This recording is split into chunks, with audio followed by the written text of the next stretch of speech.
Hello students, welcome back to teaching booth. तो बेटा आज की क्लास में हम अपना कवर करने वाले हैं परमुटेशंस।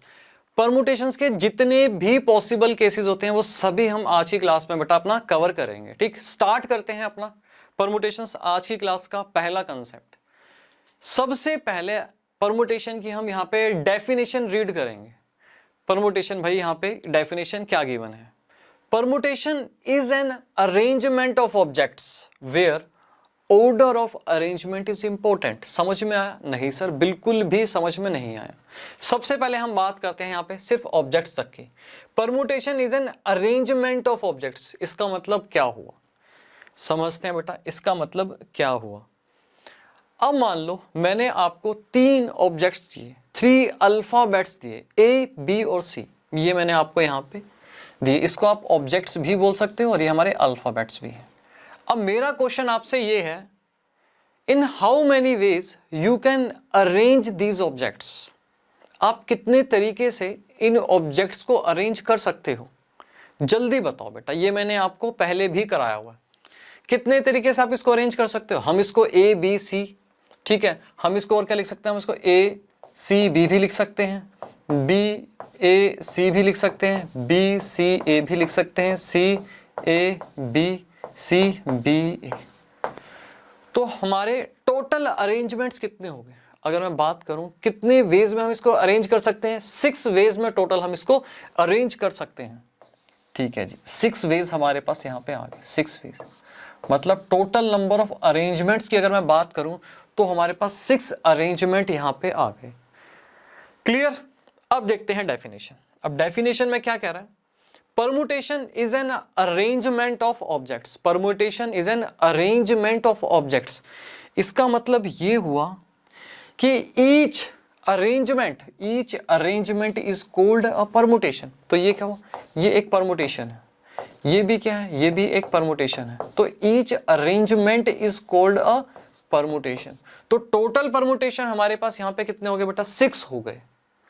यहां तक क्लियर हुआ? हाँ जी सर, यहां तक तो हमें क्लियर हो गया कि भाई ये डेफिनेशन क्या कह रही है। Permutation is an arrangement of objects, यहां तक क्लियर हुआ। अब आगे रीड करो।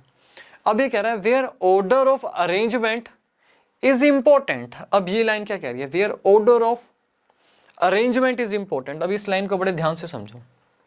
अब मैं आपको एक एग्जाम्पल देता हूं। अब मान लो यहां पे हमारे पास 15 प्लेयर्स हैं, बड़े ध्यान से आपको समझना है। 15 क्या है? 15 प्लेयर्स है, 15 खिलाड़ी हैं हमारे पास। अब इनमें से मुझे 3 जो बड़े धुरंधर बैट्समैन है वो मुझे चूज करने हैं। ठीक, अब मैंने चूज किया यहाँ पे मान लो सचिन, ठीक, धोनी और विराट कोहली। अब मैंने अपने 3 बैट्समैन चूज किए। अब मैं आपको बोलूं कि मैंने सचिन, धोनी, विराट कोहली यहाँ पे चूज किए, या फिर मैं आपको बोलूं कि मैंने धोनी, सचिन, विराट कोहली चूज किए, या फिर मैं आपको बोलूं कि भाई मैंने विराट कोहली, सचिन और धोनी, मैंने ये खिलाड़ी चूज किए। टोटल कितने कॉम्बिनेशन बन जाएंगे? इसके भी टोटल 6 कॉम्बिनेशन यहाँ पे बन जाएंगे, 6 अरेंजमेंट इसके बन जाएंगे। अब आप मुझे बताओ यहाँ पे इसको मैं कैसे भी अरेंज करूं, इसमें जो इसका अरेंजमेंट है क्या वो इंपॉर्टेंट है? हमारे बेटा खिलाड़ी तो वही 3 है। आप चाहे सचिन का नाम पहले ले लो, चाहे धोनी का नाम पहले लो, चाहे विराट का नाम आप पहले ले लो, तो बात तो सेम ही रहेगी ना। आप कैसे भी लिखो, खिलाड़ी तो हमारे नहीं बदलने वाले। इनका अरेंजमेंट इंपॉर्टेंट नहीं है इस केस में। ये मैं आपको पढ़ाऊंगा जब मैं कॉम्बिनेशन आपको कराऊंगा। तो यहां पे हमने समझा कि अरेंजमेंट का इंपॉर्टेंट होना और ना इंपॉर्टेंट होना दोनों में क्या फर्क है। यहां पे हम अरेंजमेंट देखें तो अरेंजमेंट हमारे लिए इंपॉर्टेंट नहीं है। यहां पे खिलाड़ी हमने कौन से चूज किए वो हमारे लिए इंपॉर्टेंट है। लेकिन परमुटेशन में बेटा हमारे जो अरेंजमेंट होती है वो इंपॉर्टेंट होती है। आप ये नहीं कह सकते कि ए बी सी और सी बी ए दोनों सेम है, दोनों सेम नहीं है। तो परमुटेशन में जो हमारा अरेंजमेंट होता है वो इंपॉर्टेंट होता है। 1 2 3 और 3 2 1 दोनों आप सेम नहीं बोल सकते, दोनों आप सेम नहीं बोल सकते। ठीक, तो हम ये समझ रहे हैं कि परमुटेशन में जो अरेंजमेंट होता है वो इंपॉर्टेंट होता है। तो डेफिनेशन हमारी क्या हुई? Permutation is an arrangement of objects where order of arrangement is important. Definition clear हुई? हाँ जी सर, डेफिनेशन एकदम क्लियर हुई। लेकिन सर यहाँ पे हमें कंफ्यूजन हो गई, आपने हमें एक मल्टीप्लिकेशन प्रिंसिपल भी समझाया था और मल्टीप्लिकेशन प्रिंसिपल में भी आपने सेम एग्जांपल लिया था। तो मल्टीप्लिकेशन प्रिंसिपल और परमुटेशन में क्या डिफरेंस हुआ? बड़े ध्यान से समझो, बड़े ध्यान से आपको समझना है इस बात को, ठीक। ये मैंने एग्जांपल सेम आपका क्या लिया था, जब मैंने आपको मल्टीप्लिकेशन समझाया था, मैंने आपको कहा था कि आपके पास 3 ऑब्जेक्ट्स गिवन है, 1 2 3। अब आपको इसको अरेंज करना है where repetition of letter is not allowed. तो आपने कैसे किया था कि भाई फर्स्ट बॉक्स को ऐसे A B C, first box को हम 3 वेज में फिल कर सकते हैं, ठीक है जी। फर्स्ट बॉक्स को हम 3 वेज में फिल कर सकते हैं, ए भी फिल कर सकते हैं, बी भी फिल कर सकते हैं और सी भी फिल कर सकते हैं। अब जो सेकंड बॉक्स है उसको फिल करने के हमारे पास सिर्फ 2 ऑप्शन है, क्योंकि हम लेटर्स को रिपीट नहीं करेंगे। जो हमने फर्स्ट बॉक्स में, मान लो यहाँ पे मैंने बी प्लेस कर दिया, अब सेकंड बॉक्स के लिए मेरे पास ए और सी का ही ऑप्शन होगा, ठीक। अब यहाँ मान लो मैंने यहाँ पे ए प्लेस कर दिया, तो यहाँ पे क्या हो गया, मेरे पास यहाँ पे 2 ऑप्शन थे, ए प्लेस करने का और सी प्लेस करने का। ओके, अब बात करते हैं थर्ड वाले बॉक्स की। इसमें सिर्फ मेरे पास एक ही बचेगा। अगर मैंने यहाँ पे बी प्लेस कर दिया, यहाँ मैंने ए प्लेस कर दिया, और इसके लिए मेरे पास ऑप्शन सिर्फ एक ही बचेगा। तो टोटल नंबर ऑफ अरेंजमेंट मेरे पास कितने आ जाएंगे, 6 आ जाएंगे। अब आप कहोगे कि सर ये आप कह रहे हो कि परमुटेशन है, ये आप कह रहे हो कि मल्टीप्लिकेशन प्रिंसिपल है, दोनों में क्या डिफरेंस है? तो बेटा दोनों में कोई भी डिफरेंस नहीं है। जो भी क्वेश्चंस आपके पास एग्जाम में आएगा उसको आप मल्टीप्लिकेशन प्रिंसिपल से करो या फिर आप उसको परमुटेशन से करो, दोनों केसेस में जो हमारा रिजल्ट आएगा, जो सॉल्यूशन होगा, बिल्कुल हमारा सेम होगा। अब हम क्या करेंगे, अभी भी आपको हो सकता है कंफ्यूजन हो कि परमुटेशन क्या है।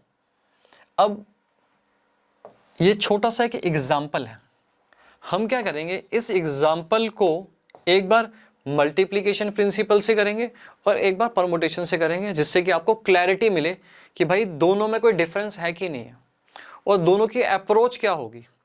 क्वेश्चन पढ़ो, इसमें कह रहा है how many 3 letter words can be formed out of the letters of the word party. आपको 5 ऑब्जेक्ट्स दिए गए हैं, मतलब पार्टी 5 लेटर्स हो गए, तो आपके पास 5 ऑब्जेक्ट्स हो गए। अब इनको यूज करके आपको 3 लेटर वर्ड्स बनाने हैं। कंडीशन क्या है, where repetition of letter is not allowed. तो सबसे पहले हम क्या करेंगे, मल्टीप्लिकेशन प्रिंसिपल जो हमने सीखा वो हम यहाँ पे अप्लाई करेंगे। सबसे पहले हम बात करेंगे यहाँ पे by multiplication principle, multiplication principle. बहुत ही सिंपल है परमुटेशन। अभी देखना, तो हमें मल्टीप्लिकेशन प्रिंसिपल के हिसाब से देखें तो यहाँ पे क्या है, 3 लेटर वर्ड्स हमें बनाने हैं। तो हमारे पास क्या हो गया, 3 बॉक्सेस आ जाएंगे। हाँ जी सर, बिल्कुल 3 बॉक्सेस आ जाएंगे। अच्छा, और हमारे पास यहाँ पे ऑब्जेक्ट्स कितने हैं, 5 लेटर्स हैं, 5 ऑब्जेक्ट्स हो गए हमारे पास यहाँ पे। अच्छा, जो हमारा फर्स्ट बॉक्स है उसको हम कितने वेज में फिल कर सकते हैं, 5 वेज में फिल कर सकते हैं, ठीक है जी। रिपीटिशन ऑफ लेटर अलाउड नहीं है। सेकंड बॉक्स को हम कितने वेज में फिल कर सकते हैं, 4 वेज में, और थर्ड बॉक्स को 3 वेज में। अच्छा, टोटल नंबर ऑफ अरेंजमेंट हमारे पास कितने आ जाएंगे यहाँ पे, या फिर बोल सकते हो टोटल नंबर ऑफ वर्ड्स हमारे पास यहाँ पे कितने आ जाएंगे, 5 × 4 × 3, 5 के 20 और 3 60, 60 यहाँ पे हमारे पास बोल सकते हो 3 लेटर वर्ड्स हमारे पास यहाँ पे 60 आ गए। तो यहाँ पे हमने क्या किया, मल्टीप्लिकेशन प्रिंसिपल लगाया। अब हम यहाँ पे क्या करेंगे, एक बार परमुटेशन लगाएंगे, बाय परमुटेशन, बाय परमुटेशन। तो बहुत ही सिंपल है, ठीक है जी। अब हम बात करते हैं यहाँ पे परमुटेशन। तो परमुटेशन क्या है, बिल्कुल भी घबराना नहीं है, ठीक है। पहले हम देखते हैं हमारा रिजल्ट क्या आएगा, n PR n factorial divided by n minus r bracket factorial. अब ये n क्या है और ये r क्या है, where n is equal to total number of objects,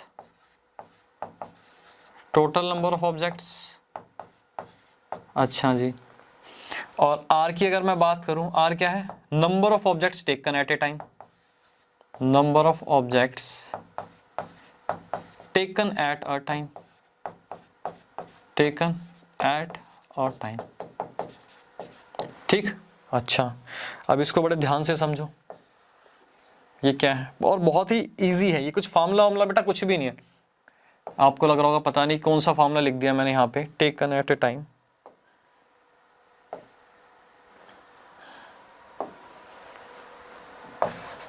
तो ये फार्मूला वार्मूला कुछ भी नहीं है। अब बड़े ध्यान से समझो, n क्या है? n है हमारा यहाँ पे total number of objects, PARTY, तो टोटल ऑब्जेक्ट्स कितने हो गए हमारे पास? 5 हो गए, ठीक।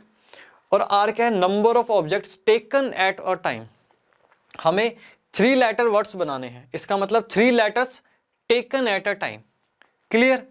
हम बात करें तो n इस केस में हमारे पास क्या हो गया सर? इस केस में n हमारे पास हो गया 5 और r हमारे पास हो गया 3, बेटा very good, very very good, ठीक है जी। r क्या हो गया यहाँ पे?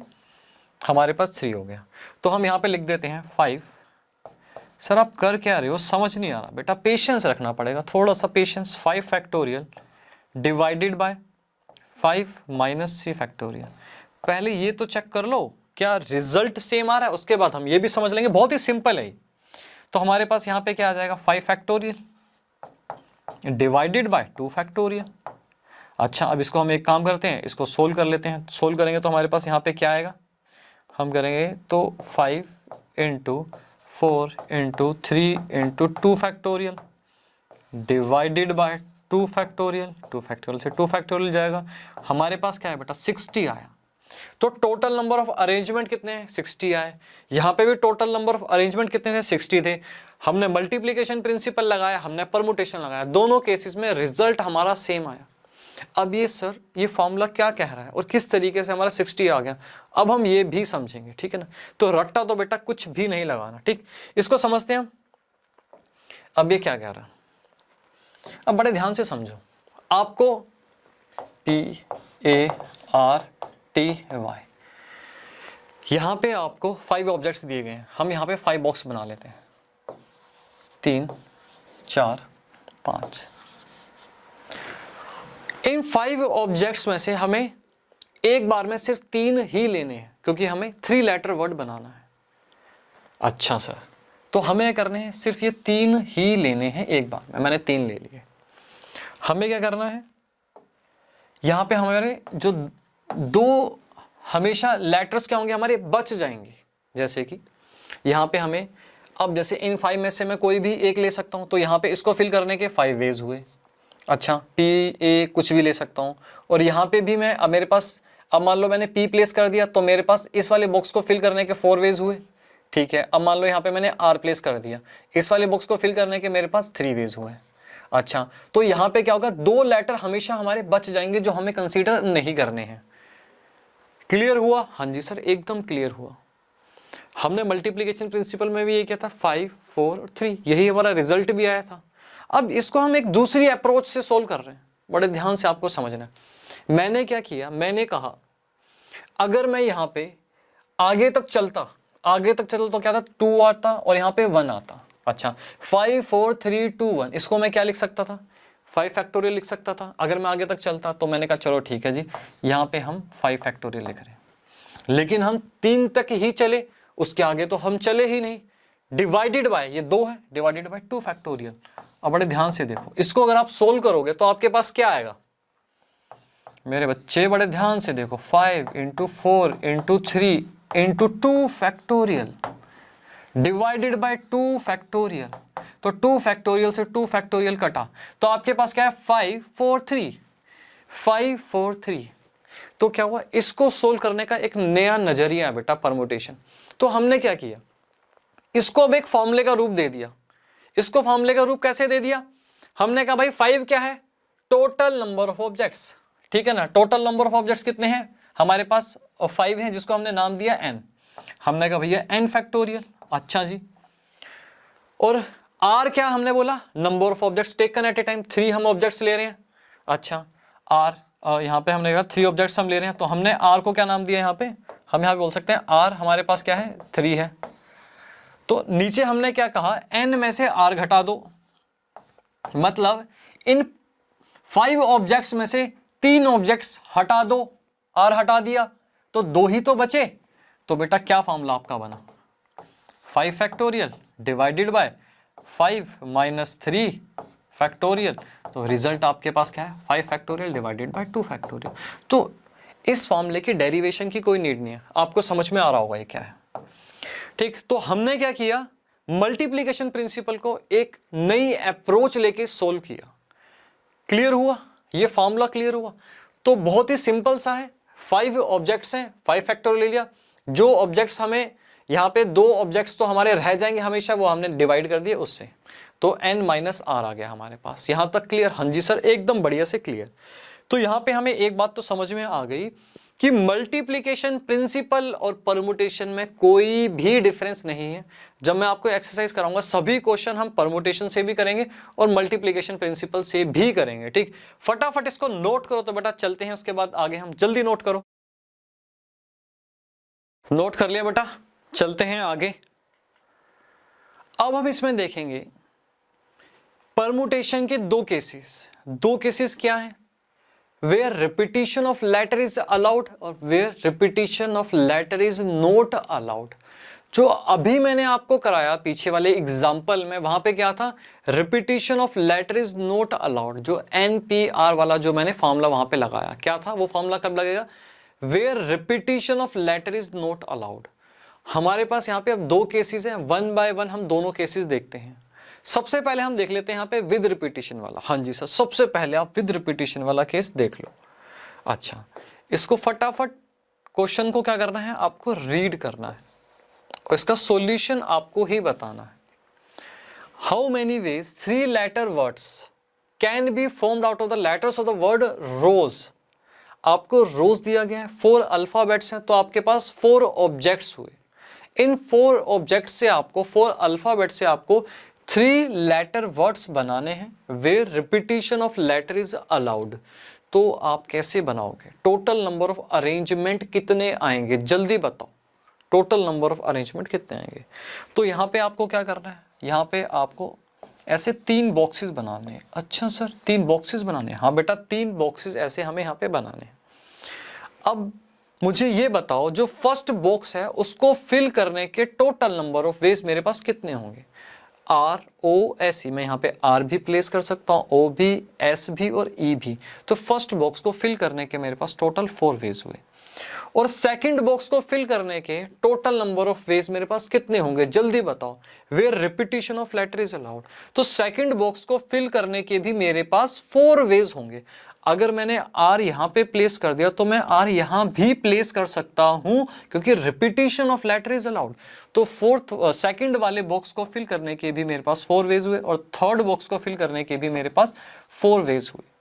तो अगर मैं यहां पे आपसे पूछूं टोटल नंबर ऑफ अरेंजमेंट हमारे पास कितने हुए, या फिर मैं बोलूं total number of 3 letter words आपके पास कितने आए where repetition of letter is allowed, क्या होगा, 4 मल्टीप्लाई 4 मल्टीप्लाई 4, तो क्या आ जाएगा हमारे पास, 4 मल्टीप्लाई 4 सर हमारे पास आ जाएगा 64।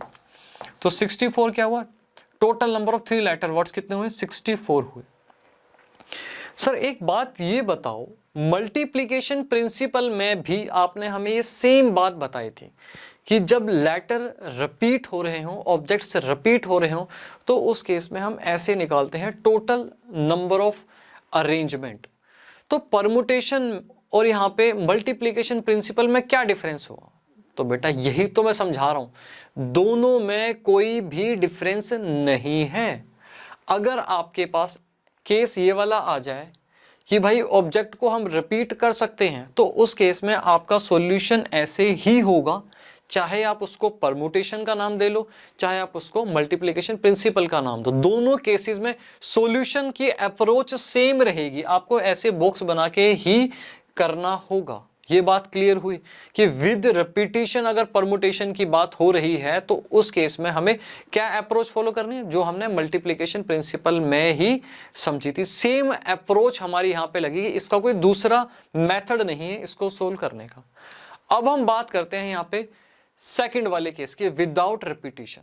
तो विदाउट रिपीटिशन में क्या होगा, जो मैंने आपको जस्ट अभी पहले एग्जांपल कराया, विदाउट रिपीटिशन में क्या होता है, एक नई अप्रोच हमारे पास आई NPR वाली, वो अप्रोच हम यहाँ पे लगाएंगे, ठीक है, वो अप्रोच हम यहाँ पे लगाएंगे। इसको रीड करो, यहाँ पे ये कह रहा है, यहाँ पे ये कह रहा है कि भाई how many 3 letter words can be formed out of the letters of the word rose where repetition of letter is not allowed. इस वाले केस में रिपीटिशन ऑफ लेटर अलाउ नहीं है।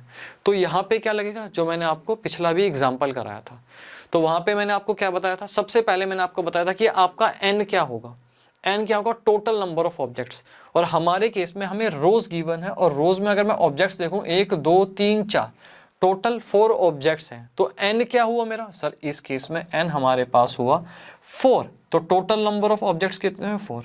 उसके बाद मैंने आपको बताया था r क्या था, number of objects taken at a time. तो यहां पे हमें 3 लेटर वर्ड्स बनाने हैं, 3 लेटर वर्ड्स बनाने हैं, तो 3 लेटर्स हमें एक साथ लेने पड़ेंगे तभी हमारे 3 लेटर वर्ड्स बनेंगे। तो number of objects taken at a time कितने हुए, 3 हुए। हाँ जी सर 3 हुए। तो क्या फॉर्मूला पड़ा था, NPR, तो क्या था ये, n factorial divided by n minus r factorial. यहां पे हमारे पास क्या आएगा, 4 फैक्टोरियल। अच्छा जी, नीचे हमारे पास क्या आएगा, n minus r, 4 minus 3 factorial. तो हमारे पास क्या आया बेटा, 4 मल्टीप्लाई 3 मल्टीप्लाई 2 मल्टीप्लाई, यहाँ पे आप ऐसे लिख सकते हो कि भाई 1 फैक्टोरियल, और नीचे भी आपके पास क्या है, 1 फैक्टोरियल। वैसे तो 1 फैक्टोरियल 1 ही होता है, 1 फैक्टोरियल 1 ही होता है, लेकिन समझने के लिए लिख सकते हो 1 फैक्टोरियल 1 फैक्टोरियल। तो हमारे पास यहाँ पे क्या आएगा, 1 फैक्टोरियल से 1 फैक्टोरियल यहाँ पे कट गया, हम इस तरीके से दिखा रहे हैं इसको। अदरवाइज आप यहाँ पे 4 मल्टीप्लाई 3 मल्टीप्लाई 2 मल्टीप्लाई 1 भी लिख सकते हो, ठीक। तो 4 3 12 12 दूनी 24, हमारे पास यहाँ पे क्या आ गया, टोटल 24 आ गया हमारे पास यहाँ पे। तो 3 लेटर वर्ड्स कितने आ गए, 24 आ गए, where repetition of letter is not allowed. तो जब भी ऑब्जेक्ट्स को रिपीट नहीं करना है तो उस केस में क्या लगेगा, NPR वाला फॉर्मूला लगेगा। तो इस चीज का आपको ध्यान देना है। जब ऑब्जेक्ट रिपीट होंगे तो उस केस में बेटा आपको जो नॉर्मल मल्टीप्लिकेशन प्रिंसिपल में हमने सीखा था वही आपको अप्लाई करना है। अब इस वाले सॉल्यूशन को अगर आप मल्टीप्लिकेशन प्रिंसिपल से भी करो तो क्या रिजल्ट आएगा, यहां पे देख लेते हैं हम। अगर आप इसको मल्टीप्लिकेशन प्रिंसिपल से भी करो तो 3 बॉक्स बनेंगे, 1 2 3। रिपीटिशन ऑफ लेटर अलाउ नहीं है, तो फर्स्ट बॉक्स को हम 3 वेज में फिल कर सकते हैं क्योंकि हमारे पास 4 ऑब्जेक्ट है। सेकंड बॉक्स को 2 वेज में, और जो लास्ट बचा है इसको 1। तो क्या आ गया हमारे पास, सॉरी 4, टोटल 4 ऑब्जेक्ट्स है ना, सॉरी बेटा सॉरी गलती हो गई।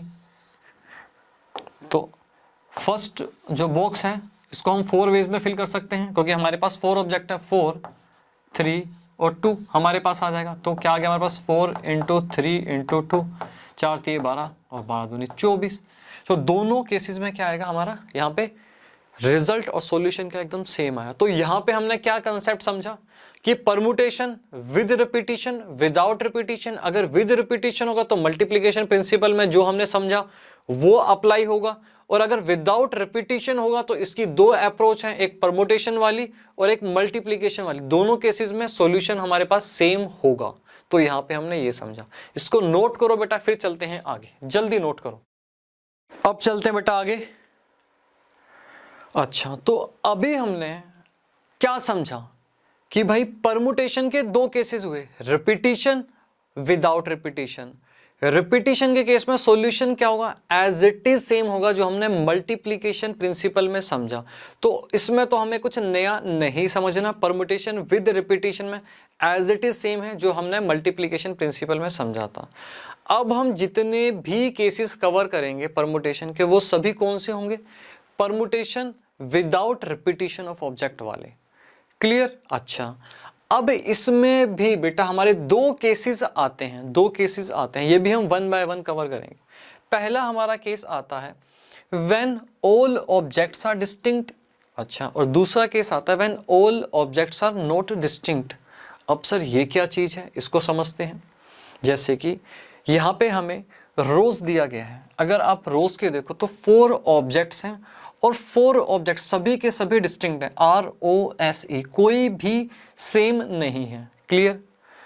अच्छा, अब एक केस हमारे पास ये आता है, जैसे यहाँ पे हमें रूट वर्ड दिया गया है, इसमें अगर आप ओ देखो, 4 ऑब्जेक्ट हमारे पास ROOT 4 ऑब्जेक्ट हुए, लेकिन अगर आप इसमें ओ देखो तो बेटा ये क्या आ रहा है, 2 बार आ रहा है और रिपीट हो रहा है, ठीक है ना। तो इस केस में क्या होगा, सॉल्यूशन हम कैसे करेंगे, इस केस में सॉल्यूशन इसकी अप्रोच अलग रहेगी, ठीक है, और इस वाले केस में जो हम सोल्व करेंगे इसकी अप्रोच अलग रहेगी। अब इसमें भी सबसे पहले हम कवर कौन से केसेस करेंगे, जहां पे सभी ऑब्जेक्ट्स हमारे डिस्टिंक्ट हैं, और जहां पे सभी ऑब्जेक्ट्स हमारे डिस्टिंक्ट होते हैं वहां पे NP-R वाला फॉर्मूला लगता है, ये आपको ध्यान रखना है। सर इस केस में क्या होता है, ये हम सबसे लास्ट में बेटा कंसेप्ट अपना कवर करेंगे कि इस केस में हम किस तरीके से अपना फॉर्मूला लगाएंगे। तो अभी हम क्या कवर कर रहे हैं, अभी हम ये वाला केस कवर कर रहे हैं, सभी केसेस हम इसके कवर करेंगे when all objects are distinct. Clear. अब चलते हैं आगे, अब चलते हैं बेटा आगे। अब सबसे पहले हमारे पास यहाँ पे टाइप 1, अब यहाँ पे टाइप 1, टाइप 2, टाइप 3, जितने भी आपके एग्जाम में क्वेश्चंस के टाइप बनते हैं वो सभी हम यहाँ पे कवर करेंगे।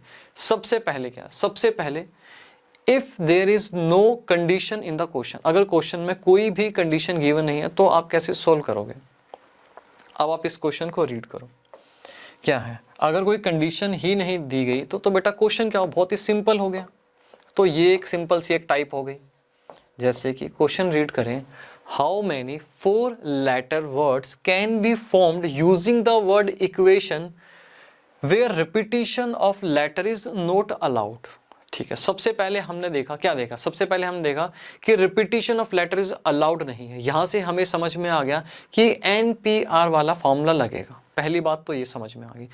दूसरा पॉइंट हमें कंसीडर करना है कि यहाँ पे जो हमें वर्ड दिया गया है उसमें कोई भी अल्फाबेट्स रिपीट तो नहीं हो रहा, कोई सेम तो नहीं है। अच्छा, हम देखते हैं इक्वेशन EQUATION, तो सभी ऑब्जेक्ट्स डिस्टिंक्ट हैं, तो हमें समझ में आ गया कि हमारा कौन सा वाला केस यहाँ पे लगेगा, हमारा NP-R वाला फॉर्मूला यहाँ पे लगेगा, क्योंकि यहाँ पे सभी ऑब्जेक्ट्स जो है हमारे डिस्टिंक्ट हैं और without repetition of any letter है, तो NP-R वाला फॉर्मूला यहाँ पे लगेगा। ये हमें बिल्कुल क्लियर हो गया। अच्छा, 4 लेटर वर्ड्स हमें यहाँ पे बनाना है, तो हर एक क्वेश्चन को मैं मल्टीप्लीकेशन प्रिंसिपल से भी कराऊंगा और परमुटेशन से भी कराऊंगा, जिससे कि आपको क्लैरिटी मिले। तो सबसे पहले हम यहाँ पे बात कर लेते हैं, सबसे पहले हम यहाँ पे बात कर लेते हैं, हम करेंगे इसको बाय परमुटेशन, क्योंकि हमारा मेन फोकस परमुटेशन के ऊपर है, हमें परमुटेशन समझना है बाय परमुटेशन। तो मैंने आपको क्या समझाया था, सबसे पहले हमें क्या करना है, n देखना है। n क्या था, total number of objects. Total number of objects कितने हुए, 1 2 3 4 5 6 7 8, टोटल नंबर ऑफ ऑब्जेक्ट्स हमारे पास यहाँ पे 8 हुए। अच्छा, और r क्या होता है, number of objects taken at a time. अच्छा, 4 लेटर वर्ड्स बनाने हैं तो 4 letters taken at a time, तो r हमारा यहाँ पे क्या हुआ सर, 4 हुआ। अच्छा जी, और यहाँ पे क्या होगा, NP-R वाला यहाँ पे फॉर्मूला लगेगा, NP-R। तो यहाँ पे क्या होगा हमारे पास, यहाँ पे हम लिख सकते हैं n factorial, n minus R factorial. अच्छा जी, तो n फैक्टोरियल क्या है यहाँ पे हमारे पास, 8 फैक्टोरियल आ गया। हाँ जी, और यहाँ हमारे पास आ जाएगा 8 माइनस 4 फैक्टोरियल। अच्छा जी, इसको अगर हम सोल्व करेंगे तो क्या आ गया, 8 फैक्टोरियल डिवाइडेड बाय 4 फैक्टोरियल। अब 8 multiply 7 multiply 6 multiply 5 multiply 4 factorial divided bye 4 factorial. अच्छा जी, 4 फैक्टोरियल से 4 फैक्टोरियल उड़ गया, 8 7 जा 56, और यहाँ पे मेरे पास क्या आ गया, 5 6 30 आ गया। अच्छा जी, क्या आ जाएगा, 3 6 18, 3 पंजे 15 16, तो मेरे पास 1680 आ गया। Total number of 4 letter words कितने बनेंगे, 1680 बनेंगे। यहां तक क्लियर हुआ। हाँ जी सर, यहां तक बिल्कुल क्लियर हुआ। तो यहाँ पे हमने क्या, परमुटेशन से इसको हमने सोल्व किया, तो हमें समझ में आ गया NP-R वाला फॉर्मूला हमारा कब लगेगा, जब सभी ऑब्जेक्ट डिस्टिंक्ट होंगे और रिपीटिशन ऑफ लेटर अलाउ नहीं होगा। क्लियर। हाँ जी सर, एकदम क्लियर। अच्छा, अब हम इसको एक काम करते हैं, इसको हम अब करते हैं एक बार बाय मल्टीप्लीकेशन प्रिंसिपल। धीरे धीरे चलेंगे, कंसेप्ट एकदम क्लियर करेंगे, एक्सरसाइज बिल्कुल सिंपल लगेगी। Multiplication principle. अच्छा जी, मल्टीप्लिकेशन प्रिंसिपल से बेटा हमें करना हो तो हम कैसे करेंगे, हमें 4 लेटर वर्ड बनाना है, ठीक। तो यहाँ पे हमें 4 बॉक्सेस लेने पड़ेंगे। हाँ जी सर, 4 बॉक्सेस लेने पड़ेंगे, 1 2 3 4, ठीक। 4 बॉक्सेस आ गए हमारे पास। फर्स्ट बॉक्स को हम कितने वेज में फिल कर सकते हैं सर, यहाँ पे 8 ऑब्जेक्ट्स हैं, तो यहाँ पे E Q U A T I O N जो मन करे यहाँ पे फर्स्ट बॉक्स पे प्लेस कर सकते हैं। तो हमारे पास 8 वेज हुए, रिपीटिशन ऑफ लेटर अलाउ नहीं है, तो यहाँ पे 7 वेज हुए, यहाँ पे 6 हुए, यहाँ पे 5 हुए।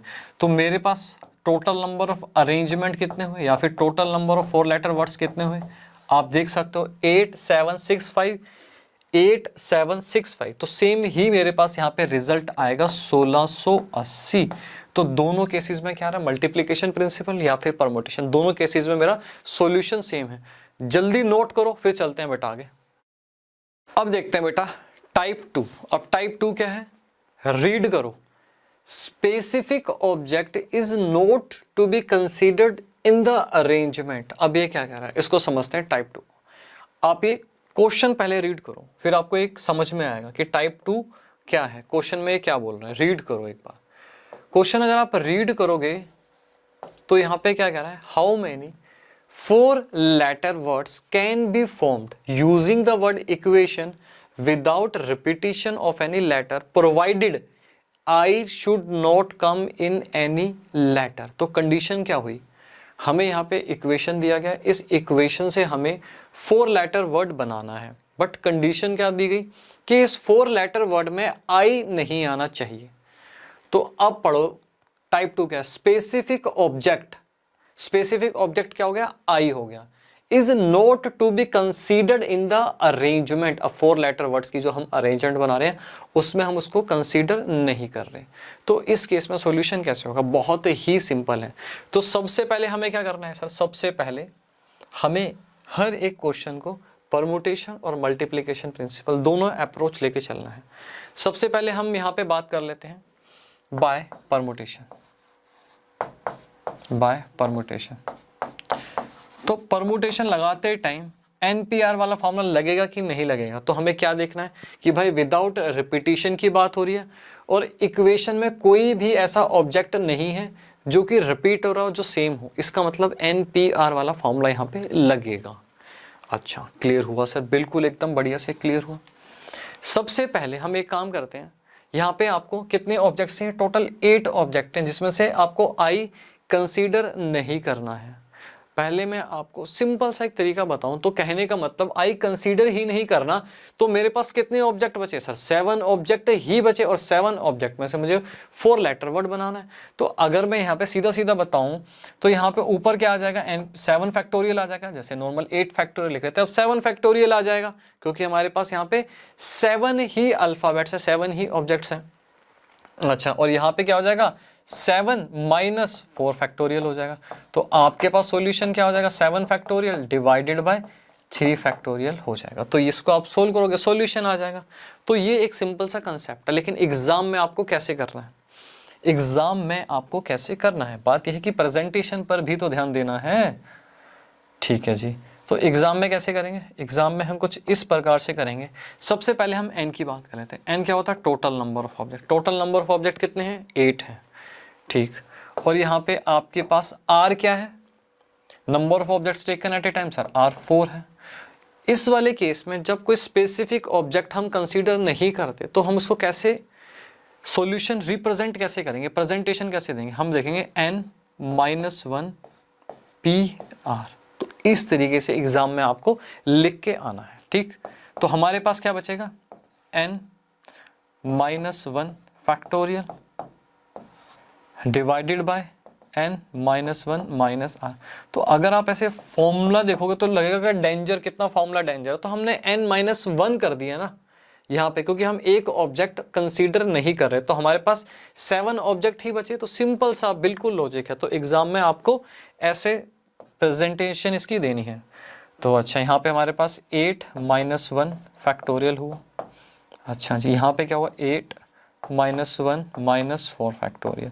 तो आपके पास बेसिकली क्या आ गया, यहाँ पे आ गया आपके पास 7 फैक्टोरियल, और यहाँ पे आ गया बेटा 3 फैक्टोरियल जो भी हमने निकाला था। तो इसको अगर हम सोल्व करेंगे तो क्या आएगा, 7 multiply 6 multiply 5 multiply 4 multiply 3 factorial divided bye 3 factorial. अच्छा जी, इसको अगर हम सोल्व करें तो क्या आ जाएगा, 7 6 42 मल्टीप्लाई 5 के 20, हमारे पास आ गया यहाँ पे 4, 840 हमारे पास यहाँ पे आ गया। तो total number of 4 letter words कितने बनेंगे, 840 बनेंगे। यहां तक क्लियर हुआ? हाँ जी सर, बिल्कुल एकदम क्लियर हुआ। अब हम यहाँ पे बात कर लेते हैं कि हमें बाय मल्टीप्लिकेशन प्रिंसिपल करना, मल्टीप्लिकेशन प्रिंसिपल। तो उस केस में क्या होगा, उस केस में क्या होगा, तो उस केस में बेटा सबसे पहले हमें क्या करना है, यहाँ पे 1 2 3 4, यहाँ पे 4 बॉक्सेस बनाने, 4 लेटर वर्ड्स की बात हो रही है।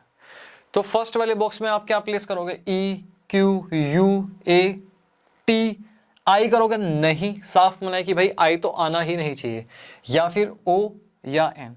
तो फर्स्ट बॉक्स को फिल करने के टोटल नंबर ऑफ वेज कितने हुए सर, 7 हुए। क्लियर? हाँ जी बिल्कुल क्लियर, 7 हुए। अच्छा, रिपीटिशन ऑफ लेटर तो अलाउ नहीं है, तो सेकंड बॉक्स को फिल करने के 6 वेज होंगे। हाँ जी सर बिल्कुल 6 वेज होंगे। थर्ड बॉक्स को फिल करने के 5 वेज, फोर्थ बॉक्स को फिल करने के 4 वेज होंगे। तो हमारे पास सॉल्यूशन क्या है, 7 मल्टीप्लाई 6 मल्टीप्लाई 5 मल्टीप्लाई 4, क्या हमारा यहाँ पे भी सेम था, 7 6 5 4। तो बेटा क्या हुआ, दोनों केसेस में हमारे पास रिजल्ट आया सेम। क्लियर हुआ? हाँ जी सर एकदम बढ़िया से क्लियर हुआ। इसको नोट करो, फिर उसके बाद देखते हैं हम अपनी टाइप 3। अब देखते हैं अपनी टाइप 3। अब ये टाइप 3 में क्या बोल रहा है, बड़े ध्यान से रीड करो। टाइप 3 में कह रहा है specific object is fixed in the arrangement. अच्छा सर ये क्या है, समझ में नहीं आया। क्वेश्चन पढ़ो बेटा, समझ में आएगा। क्वेश्चन पढ़ो, how many 3 letter words can be formed using the word rose without repetition of any letter provided every word must start with R. हर एक वर्ड आर से स्टार्ट होना चाहिए। तो कंडीशन क्या है हमारी टाइप 3 में, specific object is fixed in the arrangement. तो यहां पे आर हमारा एक स्पेसिफिक ऑब्जेक्ट हुआ जिसे हमने वर्ड के फर्स्ट प्लेस पे फिक्स कर दिया। क्लियर हुआ? यहां पे जो भी हमारा वर्ड बनेगा सबसे पहले आर आएगा, सबसे पहले आर आएगा। ये समझ में, अगर इस टाइप का क्वेश्चन आए तो इसको हमें कैसे सोल्व करना है। अच्छा सर इसको हमें कैसे सोल्व करना है, जल्दी बताओ सर। सबसे पहले हम क्या करेंगे, सबसे पहले हम मल्टीप्लिकेशन प्रिंसिपल लगाएंगे। पहले हम मल्टीप्लिकेशन प्रिंसिपल से करेंगे, देन हम परमुटेशन से, by multiplication principle, multiplication principle. अच्छा जी, अब मल्टीप्लिकेशन प्रिंसिपल से आप बताओ कैसे करेंगे। सर सबसे पहले आप एक काम करो, यहाँ पे 3 लेटर वर्ड्स की बात हो रही है तो यहाँ पे 3 बॉक्सेस बना डालो। ठीक है बेटा, 3 बॉक्सेस में यहाँ पे बना देता हूँ। हाँ जी सर 3 बॉक्सेस आप बना दो। अच्छा अब 3 बॉक्सेस मैंने बना दिए, अब बताओ क्या करना है। सर यहाँ पे जो फर्स्ट बॉक्स है वहां पे आप आर लिख डालो, क्योंकि क्वेश्चन में बोला गया है कि every word must start with R. ठीक है, मैंने यहाँ पे आर लिख दिया। अब बताओ मैं क्या करूं, यहाँ पे मेरे पास अब 2 बॉक्सेस मेरे पास वैकेंट है, खाली हैं। अब मुझे करना है, आर मैंने यहाँ पे प्लेस कर दिया। तो आर में सेकंड और थर्ड बॉक्स में तो नहीं लिख सकता क्योंकि repetition of letter is not allowed. Clear? हाँ जी। अब मैंने आर यहाँ पे प्लेस कर दिया। अब सेकंड बॉक्स के लिए मेरे पास ओ एस ए कोई भी मैं प्लेस कर सकता हूँ। हाँ जी सर, सेकंड बॉक्स के लिए मेरे पास ऑप्शन हुए यहाँ पे 3। अच्छा अब मान लो यहाँ पे मैंने ओ ले लिया तो मेरे पास यहाँ पे थर्ड बॉक्स के लिए सिर्फ 2 ही ऑप्शन बचेंगे, एस या फिर ई। तो यहाँ पे मेरे पास 2 ही ऑप्शन बचेंगे। तो टोटल नंबर ऑफ वर्ड्स मेरे पास कितने बने, टोटल नंबर ऑफ अरेंजमेंट मेरे पास कितने हुए, 3 मल्टीप्लाई 2 तो 6 हुआ ना बेटा। 3 मल्टीप्लाई 2 तो आर तो फिक्स रहेगा। जो चेंज होगा इन दोनों बॉक्सेस में चेंज होगा, कभी यहाँ पे ओ आ जाएगा, कभी यहाँ पे ओ आ जाएगा, तो यहाँ पे एस आ जाएगा। तो इन दोनों में ही अरेंजमेंट होंगे, इन दोनों में ही चेंजेस आएंगे। आर तो हमेशा अपना यहाँ पे फिक्स रहेगा। तो 3 मल्टीप्लाई 2 तो 6 अरेंजमेंट हमारे टोटल बनेंगे। क्लियर हुआ? हाँ जी सर, ये तो सर बिल्कुल क्लियर हुआ। मल्टीप्लिकेशन प्रिंसिपल से तो सर बिल्कुल एकदम बढ़िया से क्लियर हो गया। अब हम यहां पे बात कर लेते हैं कि बाय परमुटेशन, बाय परमुटेशन, ठीक है, परमुटेशन से भी हम एक बार यहां पे इसको सोल्व करके देखते हैं। अब आप मुझे बताओ परमुटेशन वाले केस में हमें क्या करते हैं, सबसे पहले हम लिखते हैं भाई n क्या है, n क्या है, total number of object, total number of object इस केस में हमारे पास क्या है, ROSE 4 हमारे पास यहाँ पे टोटल नंबर ऑफ ऑब्जेक्ट है, ठीक है जी। और मेरे पास R क्या है, 3 लेटर वर्ड्स, ठीक है ना, हमें चाहिए तो R क्या हुआ, number of objects taken at a time, तो R मेरे पास यहाँ पे 3 हुआ, हाँ जी सर 3 हुआ। अब आप बड़े ध्यान से समझो, इस केस में हमें क्या करना है, इन्होंने R को फिक्स कर दिया, R को फिक्स कर दिया, मतलब R का हमें कहीं पे भी अरेंजमेंट नहीं करना है। हमारे पास क्या हुआ, 3 लेटर्स ही बचे, O, S और E, जिनका हमें आपस में अरेंजमेंट करना है, हाँ जी सर बिल्कुल, तो R तो हमारा फिक्स है। तो इस केस में क्या होगा, जो मेरा फॉर्मूला बनेगा क्या होगा, N में से मैं 1 माइनस कर दूंगा, हाँ जी सर बिल्कुल सही, N में से मैं 1 माइनस कर दूंगा, क्यों, क्योंकि इन 4 ऑब्जेक्ट में से सिर्फ 3 के अरेंजमेंट की ही हमें बात करनी है। क्लियर हुआ, हाँ जी सर बिल्कुल, यहां तक क्लियर हुआ, पिछले वाले क्वेश्चन में भी हमने यही देखा था। अब यहाँ पे जो R है बड़े, अगर आप ध्यान से समझो, और R है तो यहाँ पे R क्या है हमारा 3 है। अब मल्टीप्लिकेशन प्रिंसिपल से समझो तो यहाँ पे भी क्या है, 1 2 3 3 है, हाँ जी सर 3 है। 3 में से भी अगर आप देखो तो फर्स्ट बॉक्स तो हमने यहाँ पे क्या किया, पहले ही फिल कर दिया, R हमने यहाँ पे प्लेस कर दिया, तो यहाँ पे हमारे पास सिर्फ 2 ही बॉक्सेस बचे जिनका हमें अरेंजमेंट देखना है, हाँ जी सर। तो आपको क्या करना है, यहाँ पे R में से भी 1 माइनस होगा, R में से भी R माइनस 1 यहाँ पे होगा। यहां तक क्लियर हुआ, हाँ जी सर यहां तक क्लियर हुआ। तो इसलिए मैंने आपको पहले मल्टीप्लिकेशन प्रिंसिपल समझा, आप यहां पे समझ सको कि R में से भी मैंने 1 माइनस क्यों किया, क्योंकि मेरे पास जो 3 यहाँ पे अगर ऑब्जेक्ट थे, 3 लेटर वर्ड्स थे, R तो मैंने यहाँ फिक्स कर दिया, तो मेरे पास सिर्फ और सिर्फ 2 बॉक्सेस बचे जिनका मुझे अरेंजमेंट बनाना है। तो मैंने क्या किया, यहाँ पे R में से 1 भी माइनस कर दिया, स्मॉल r में से, ठीक। तो अब मेरे पास क्या फॉर्मूला बनेगा, n minus 1 factorial divided by n minus 1, ठीक है, माइनस r माइनस 1, और यहाँ पे क्या आ जाएगा मेरे पास, यहाँ पे फैक्टोरियल आ गया। अच्छा, अगर आप इसको अब सोल्व करोगे तो आपके पास क्या आएगा, n माइनस 1 फैक्टोरियल आ जाएगा। बड़े ध्यान से देखो, अगर आप इसको ओपन करोगे तो 1 से 1 कट जाएगा, ये पॉजिटिव का 1 आ जाएगा, ये नेगेटिव का 1 आएगा, तो आपके पास क्या आया, n माइनस आर फैक्टोरियल आया, n माइनस आर फैक्टोरियल आया, ठीक।